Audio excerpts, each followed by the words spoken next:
ഇന്നത്തെ സിനിമാ വാർത്തകളിലേക്ക് ഇവർക്കും സ്വാഗതം. അടുത്ത മാസം ഓഗസ്റ്റ് 14 തിയേറ്ററുകളിലേക്ക് എത്തുന്ന രജനികാന്ത് നായകനെത്തുന്ന ലോകേഷിന്റെ കൂലി എന്ന സിനിമയുടെ കേരള വിതരണാവകാശം അങ്ങനെ വിറ്റഴിഞ്ഞിരിക്കുകയാണ്. ഇന്ത്യയിൽ നിന്നുള്ള അടുത്ത മാസത്തിലെ വലിയ സിനിമ കൂടിയായ കൂലിയുടെ കേരള വിതരണാവകാശം ഇപ്പോഴും ഒട്ടും പ്രതീക്ഷിക്കാത്ത ഒരു ഡിസ്ട്രിബ്യൂഷൻ കമ്പനിയാണ് സ്വന്തമാക്കിയിരിക്കുന്നത്. HM അസോസിയേറ്റ്സ് എന്ന കമ്പനിയാണ് കൂലിയുടെ കേരള വിതരണാവകാശം സ്വന്തമാക്കിയിരിക്കുന്നത് എന്ന് ഒഫീഷ്യൽ കൺഫർമേഷൻ ഇന്ന് വന്നിരിക്കുകയാണ്.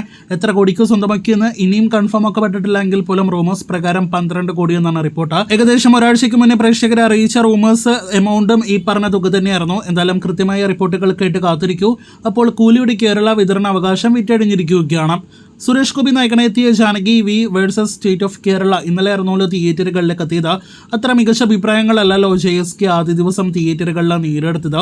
എന്നിട്ടും സിനിമയ്ക്ക് ആദ്യ ദിവസം കേരളത്തിൽ പ്രതീക്ഷിച്ചതുപോലെ 1 കോടിക്ക് മുകളിൽ കേരള ഗ്രോസ് കളക്ഷൻ വന്നിരിക്കുന്നു. ആദ്യ ദിവസത്തെ സിനിമയുടെ കൃത്യമായ കേരള കളക്ഷൻ പുറത്തു വരുമ്പോൾ 1,20,00,000 രൂപയാണ് സിനിമയുടെ കേരള ഗ്രോസ് കളക്ഷൻ.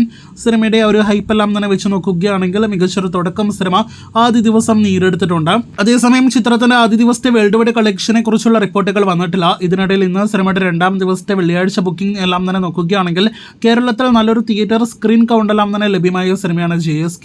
മണിക്കൂറിൽ 1000-2000 റേഞ്ചിൽ ടിക്കറ്റുകളാണ് സിനിമയ്ക്ക് നിലവിൽ വിറ്റഴിച്ചുകൊണ്ടിരിക്കുന്നത്. ഇന്നലത്തെ അപേക്ഷിച്ച് കളക്ഷൻ കുറയാനുള്ള സാധ്യതയുണ്ട്. എങ്കിൽ പോലും നമുക്ക് കാത്തിരിക്കാം ആദ്യ വീക്കെൻഡിലെ സിനിമയുടെ കൃത്യമായ കേരള വേൾഡ് വൈഡ് കളക്ഷൻ എല്ലാം തന്നെ അറിയുവാനായിട്ട്.